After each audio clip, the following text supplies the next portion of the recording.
Hey guys, this is Emerald Fire. In this video I'm going to talk about the map I just released, a recreation of Dr. Alphys Puzzle in Minecraft. For those of you who are unfamiliar, Dr. Alphys Puzzle is from the game Undertale. It's supposed to be a really complicated puzzle with a lot of confusing rules, but you never really get to play it in that game. You do a couple times, but it's not for real, so I wanted to go into Minecraft and make something that you could actually play, and even create your own levels for. If you want to check out the trailer I made for this, I'm going to put a link on the screen right now, so you can click that and come back to this video, or you can just stick it out with me here. I'm going to talk first about the gameplay, and then I'm going to go on to explain some other things, such as the editor, as well as some other cool tricks I used in making this map. Alright, so I'll get into it, and we'll go through a level, and I'll talk about what everything does.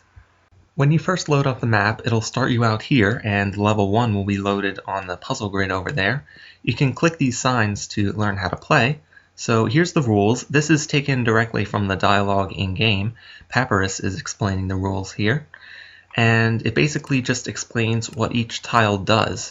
There's 7 different tiles in the puzzle. Red, yellow, green, orange, blue, purple, pink. And I also had to add white tiles, which it's kind of hard to read, but I guess you can get the point. And black tiles. White tiles are just the starting point, and black tiles are the exit point. Now, red tiles, you just can't walk on them. Yellow tiles will zap you, so they're kind of the same as red tiles, except yellow tiles will also push you back into the tile before. Green tiles are alarm tiles. You'll have to fight a monster. I'll show you what happens with that later. Orange tiles are orange scented. Well, actually, I'll just explain them as I go along. This first puzzle doesn't have any of those. It's just pink and red, and pink does nothing. Alright, so click play to start the level here. And since these pink tiles do nothing, you just walk all the way from start to finish. And there you go, I reached the goal. And if you see now, I'll go to the load screen. We just completed level 1, so the level 1 square is now green. So this is level 2. I'm going to skip over to level 3. Actually, let's go to level 4 here. Okay, so this one contains all the different colors of tiles, and if you don't want to see the solution to this level, then I guess you can just stop the video here and go play it for yourself. But I'm going to walk through this right now and show you how it's done. So let's get our book here. We can't take this into the levels, so you can't just refer back to it. You actually have to memorize the rules. Alright, so I explained red and yellow. Green are alarm tiles. You'll have to fight a monster. You'll see that. Orange tiles are orange scented. They will make you smell delicious. So there's an objective in this called scent. It's either 1 or 0. Orange will change your scent to 1, and purple tiles change it back to 0, but I'll come back to that. So blue tiles are water tiles. Swim through them if you like, but if you smell like oranges, the piranhas will bite you. So basically, if you step on an orange tile before you step on a purple tile and reset your scent score to 0, you can't walk through blue. If you step on orange, you cannot walk through blue. Also, if a blue tile is next to a yellow tile, the water will also zap you. So basically, a blue tile becomes a yellow tile when it's next to a yellow tile. Now, purple tiles are slippery. You will slide to the next tile. So if you step on one, if you step on one from this side, you'll slide over to this one. If you step on from this side, you'll slide over to this one. And also it resets your scent. So the slippery soap smells like lemons, which piranhas do not like. Purple and blue are okay. So if you step on purple after stepping on orange, then you can walk through blue squares again. And pink tiles do nothing. That's about it. Let's see if we can remember these rules as we play. So I'll go over here, and this is a yellow tile. If I step on it, bam, I get zapped. So you can't step on those. Now the green tiles, if you step on them, you have to fight a monster. And it's a scary zombie. It's one hit kill because the point isn't to die. You have resistance anyway, so you can't die in this, but if there are a lot of green tiles, and if you don't kill the zombies right away, they do get annoying because they push you around and stuff, see? Lightning killed him though. Alright, so yeah, just get electrocuted there. This blue tile right here is next to this yellow tile, so if I step on it, I get electrocuted. This one here isn't next to the yellow tile, and I have not stepped on any orange tiles, so I can walk right through. Now this is a purple tile. It will slide me into the next tile. If I try to slide into that yellow tile, I'll get zapped. And let me just say that I'm not holding any keys right now. So I'm going to tap W, then let go. I'm not pressing anything, and it just slides me. I'll explain how that works when I get into each of the tiles work, but this one's an interesting one. Alright, so I'll step on this, and now I smell like oranges. Now watch what happens if I try to walk onto the blue. Ah, piranha! It's a guardian. Yeah, and then it teleports you back to the square you were in last time. Alright, so I can just reset my scent here, but now I'm over here. So if I try to go from the purple to the blue, it won't let me. It'll just slide me over. So now I'm orange again. Yeah. So I actually have to go over here, kill that zombie, and then slide into the blue like this. Now if I step onto this one, I can't just walk onto the pink. It's going to send me into the green tile, but I step back. Alright, so zombies, and then exit. And now I'm done. And that was just a simple example. The first row of puzzles here are simple ones, kind of tutorial, I guess. Each row is sort of a different theme. The first one is simple. Then the second ones are like kind of harder puzzles. The third one, I did some interesting shapes. This one's like a U shape, I guess. Hold on. Yeah. So I don't know. The third one's just interesting shapes. You've got a circle one over here where you have to get out to the edge, and this one where you have to get to the center. Yeah, and then let's see, the fourth row I did like one for each colored tile. This one's pink, this one's green and yellow, this one's purple, this one's blue, and I guess orange. Not much you can do with orange. And then this one's my favorite level. It's all of those previous ones combined, but it looks cool, and it's sort of a variety puzzle. It's not just a straight up colored tile maze. And the last ones are just really big puzzles. So let's see, this one is I think like 24 blocks. Yeah, it's 24 blocks by 24 blocks. So a bigger one there, and then let's see, this one is, yeah, this one is it's that size. I don't remember exactly how much. And then this one is half the whole grid, and this one over here is the entire grid. There's only one of these because one this big can be pretty annoying to solve. And all of these, I made sure they are solvable, by the way, so if you get stuck, it's not because there's no solution. I almost forgot to mention, the two puzzles that you can play in Undertale are included in this map. One of them is just this one right here. Minor spoilers, but this is when Papyrus tries to give you a random puzzle. He just gets a line of pink right down the middle. And the next one is Metaton's puzzle. This one comes after Metaton sings the love song, and it's supposed to be, well, you're not supposed to be able to solve it in-game because Metaton only gives you 30 seconds to get through the whole thing, and he doesn't remind you of the rules. It is possible in-game, but only if you know what you're doing beforehand and you get the perfect route, so it is solvable. But in this map, you have all the time you need to just solve it at your own leisure. So enough about that. Now I'm going to go on to how each of these tiles works. If I go into spectator mode here, you can see this is where all the logic happens. All of these command blocks control what happens when the player steps on a tile of that color. So whenever the player moves by one tile, it fills this row of blocks with redstone blocks, and each of these with a colored wool above it detects that a player is standing on that color of wool. And this one is the exit tile that just runs the thing that exits the level. Purple tiles, it actually, well, hold on, let me get out of here. I've shown you that. I don't need to read out all the command blocks. I'm just going to explain it as I do it. If I step on a pink tile, nothing happens. There's no command blocks for pink. If I step on a green tile, all it does is summon a zombie with specific health attributes. If I step on a yellow tile, it teleports back, it summons lightning and teleports back to the previous tile. Now how this works is, there's an armor stand.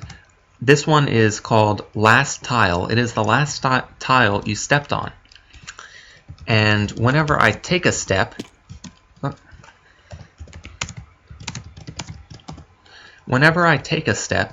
it summons a new armor stand called current tile, and that current tile detects for the color of wool. So if I take a step here, it's going to summon a current tile armor stand right on top of this yellow square. Then it's going to use those command blocks to detect that I'm on a yellow square. It's going to summon the lightning and teleport me back to last tile. Then when that's all done, it's going to teleport last tile to where current tile was, and then kill current tile. So if I step on this, my last tile will become this yellow square here, then it will teleport me back to here. This will become the current tile, and then last tile will come back to here. So if I take a step, then I go into game mode 3 again, you can see the last tile is still here. So that's how that works. Now if I walk over here again, it's going to do the same thing for this blue tile. For this, it has 4 command blocks. If I step on a blue tile, it's going to check for a yellow tile here, here, here, and here. And if it finds one, then it's going to do the same thing as a yellow tile. It's going to summon lightning bolt and teleport me back to last tile. For a blue tile without a yellow tile next to it, it will move on to checking whether I have a scent score. So just scoreboard, objectives, set display, sidebar, scent. Right now my scent is 0, so I can walk on through here. When I step on a blue tile, it will detect for a player with a scent score of 1, and if it finds it, then it will do the whole guardian thing. So I'll step on this orange tile, it'll detect that I stepped on it, change my score, and now if I try to step on this, it will detect me as having the score. It will summon a guardian with a wither effect, so it just dies immediately, and then it will teleport me back to the previous tile, like that. And now if I step on purple, first thing it's going to do is just check that I'm on purple and reset my scent score to 0. Now, if I hold this egg can be used on barriers, so it actually allows me to see which blocks are barriers.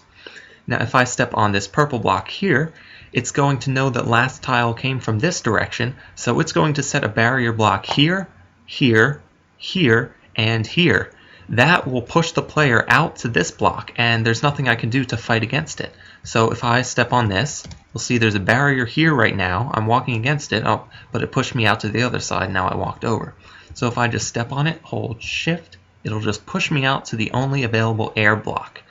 And I'll have to load up a different puzzle, but it does something different if there's a red block in front of you. Because it can't push you into a red block, it doesn't actually do the barrier thing if you step on it, and it would slide into a red block. However, it still works from the side. I'll stop talking about that. It's probably confusing unless I can actually show you, so I'll find one with a proper setup for that. Anyway, this will just slide me out to here. My scent score is 0, so I can step on this. This will just do the barrier thing twice, so it will keep pushing me. And then exit just detects this, and it does that tell raw that says that I completed the puzzle. And then it just does the same thing as this egg does. So it exits and puts me back here. It also loads the next level. I had a thing previously that it would autoplay the next level, so if you completed one level, it will put you right into the next one, but I disabled that because I found it was more annoying. Okay, anyway, I'm going to find one with, actually, this one looks like it has one right here, so, yep, let's get around here. Now, this purple block is next to a barrier. If I try to step in here, it will not slide me, because if it tried to slide me into here, I'd be stuck. There'd be a barrier here, here, here, and here, and I'd have nowhere to go. So it detects that it has 4 command blocks. One to detect a barrier here, when I step on, when last tile is here, and then one for each side. So if it detects a barrier there, it won't do it. However, if I go back here and slide like this, it'll still slide me over just fine. So that's pretty good. And let's see, perfect. If I slide into something that zaps me, or if I, actually you can't slide into one with guardians because it'll automatically clear your scent, but if you get teleported back onto purple while sliding, it will just slide you all the way back, no problem, like that. And, alright. So that's how that works. Finally, I'm just going to show you what each of these items does, and then after that we'll move on to editing levels. You've seen what this does, it just exits the current level you're in. And this one is restart level, so if you just go off and do whatever. Well, yeah, so if you go off into the level and restart, it'll just kill all the zombies and bring you back to the starting point. And this one lets you view above, so if you want to see the whole puzzle, you can throw this, and now you've got an aerial view, and you've got that little Steve over there marking your place. So, yep, I go over here, toss him, and then Steve is over there. Now that you've seen load and play, I'm going to move on to edit and save. So if I just load up level 1 over here, if you look at this, you'll see it's currently green, and the wooden button, by the way, means the level that's currently loaded. If I go ahead and edit this, it will put me in here, and now I've got all my tiles, pink, red, and all of that, like this. If I hover over one, it will show me what it does. So it doesn't do anything. You cannot walk on it. Orange scented, it will electrocute you, etc. This one's got a lot. That's pretty hard to read, but I included that in the how to edit book anyway. So if you want to change the tiles, all you have to do is break them like this, and you can place new ones down like so. And you can change any of the tiles in here except for the ones on the border. You can break these, but you can't place any other color on here except for red. So the border always has to be red, and if you leave any air blocks when you save a level, it will automatically fill it in with red blocks. So you don't need to worry about that. If I toss down one of these items, it will bring up the menu here. Here I can return to the editor, press Q again to bring up the menu. I can exit the editor, which will bring me back to the main menu, and I can also erase the puzzle. So if I click this, it will fill the whole thing in with air. But remember, it doesn't actually save this until I use the save function. So if I go ahead and load up 1 again, there it is, it's all safe and sound back here. Okay, so I'm going to edit this, and let's just put a little smiley face in here. There we go. Pretty square looking smiley face, but it'll do. There, so now if I exit editor, and I'm going to save it as level 1. So now we just overwrote level 1 with this newly edited level 1. If I go to load it, you'll see that this square turned back to white because I haven't beaten this new level. So if I load this, here it is right here. Let's load a different one. Now go back to level 1, and it's still there. So I can play it as normal. I can't actually step on those tiles over there. But yeah, that's pretty much how editing works. I've got this little book here that is a guide for editing. So yeah, this is just how to edit, how to load. I sort of explained that. Then yeah, I explain this, you hover over it. All puzzles must have at least one white tile. Oh, so let me show you what happens if you don't have any white tiles. It's really no big deal. Just knock out all of these, like so, and there. Now there's no place for the player to start, so if I save it as level 1 and I try to play it, well, nothing's going to happen. This is what happens if you have more players than start points. All the players that don't get start points are just left in the center here, and this doesn't do anything. But you can exit the level, and that will end it for everybody if there's other people playing. So yeah, let's get our editing book back. I went over this. Yeah, all tiles on the outside edge can only be red, and it will make sure of that for you and fill it in if you leave any as air blocks. And all air blocks become red tiles. Now the number of white tiles equals the maximum numbers of players. I just explained that. And now also, you can't let their paths connect. So if I go into here like this, and let's put a white tile right here. Now I, as a player, if I'm playing this level, the logic down there operates on these 9 blocks around me, or these 8 blocks rather, and this block right here. So this is the square that each player influences. Directly below the player, it clones a command block that summons current tile each time you take another step.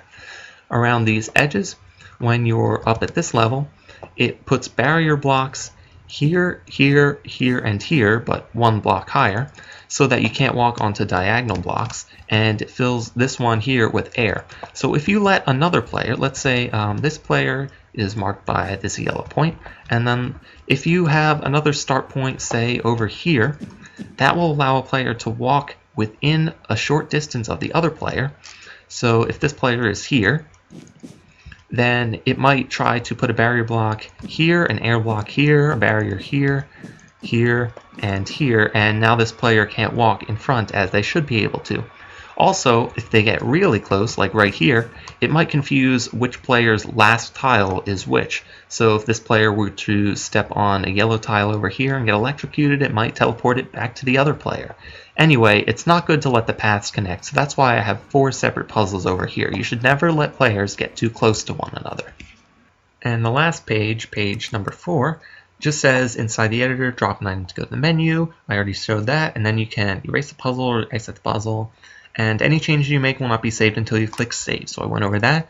Our little masterpiece here hasn't been saved yet, so if I go ahead and save it to level 1, it's going to fill that in there, and now that's red tiles. So if I go ahead and play this, it'll take me to here, the only start point, and now I can just walk on it freely. There's no rule that says you have to go to the exit tile, and there's not even a rule that says there has to be an exit tile, but there always should be at least one white tile, so at least one player could play it. This other white tile over here, since I'm only one player, I will never get teleported to that other one because it always starts at the one that's closest to this platform here, or to specifically 0, 0. One more thing I should mention is that you can save any level into any slot. So we've edited level 1 here, but I can save this as level 2 and level 3 and level 4, and now all of these things are the same level. Not this one, but all those first 4 over there. This video is getting rather long, so I'm going to move quickly through the 2 more things that I want to talk about. The first is this menu system here. If I go into game mode 3, you can see that the whole menu is laid out down here. So in the spaces that you can't see, there's command blocks and stuff. And if you want to, you can see these different layers here. I've marked them out for my own purposes. And when you save or load, it copies different command blocks, as well as when you play or edit. This is the main menu here, and then there's also the editing menu down here. And most of what these command blocks do is when you click assign, it will just set another block over here, and this is where the real stuff happens. So we've got all the main options over here. This is what happens when you complete a level, and there's the disabled autoplay command block down there. And over here we have the item options as well. So this is exit level, restart, view above, and when you're above, the snowball is view below. Now I'm just going to move right into saving and loading. When you save a puzzle, it clones everything that's down here into the slot that is selected over here. So if I let's open this menu here. Now if I'm going to press this button, it'll save it in slot 1, and what that actually does is clone this whole thing into the same position but at Y level 1. So I'm going to go into it's already saved as 1. Let's go into spectator mode, and I'm just going to go all the way down to Y equals 1. And I'm going to break it a little bit. Let's see what we got in here. Okay. Yes. There. So here is the actual puzzle. Let me light this up. Well, I think you get the general idea at least. The whole puzzle is just stored down here. So these are the puzzles, and this is all level 1 over here. So yeah. Oh, this is our smiley face right here. But anyway, yeah. All this is just puzzles saved down here. There's no extra entities or command blocks stored down here. So if I TP myself back up to the surface, if you want to, you can actually use commands or mcedit to edit these tiles however you like. So if I go into edit mode here, and I just I don't know how well this is going to turn out because I broke the stuff down there, but I'll save it as a different slot and it should be fine. So if I just fill here level 59, everything must be at level 59, and then let's do 3 blocks, 59, and 3 more, and I just fill it with blue wool. You'll see I've got this thing over here. Then I exit out, and let's just save it as this one over here. Now, oh well, I can't actually get to that, so let's knock out these start points here and put one over here. Yeah, just like that. And save that over here. And now I'll play it, and it just works like normal. I guess you can't really tell because these blue tiles don't do anything without the other tiles around it, but trust me in that there's nothing else to this except for the wool. Well, I think that's everything I wanted to talk about. The link to the trailer and the link to that video about the start points when that comes out will both be on the screen and in the description, so click on those if you want to see. All that's left to say really is just go try out this map for yourself. Create and share your own levels if you want to. It's a lot of good fun, I guess, and yeah, it's an interesting puzzle. So, if you stuck it out to the end, thanks for watching. I hope you enjoy the map, and I will see you all next time.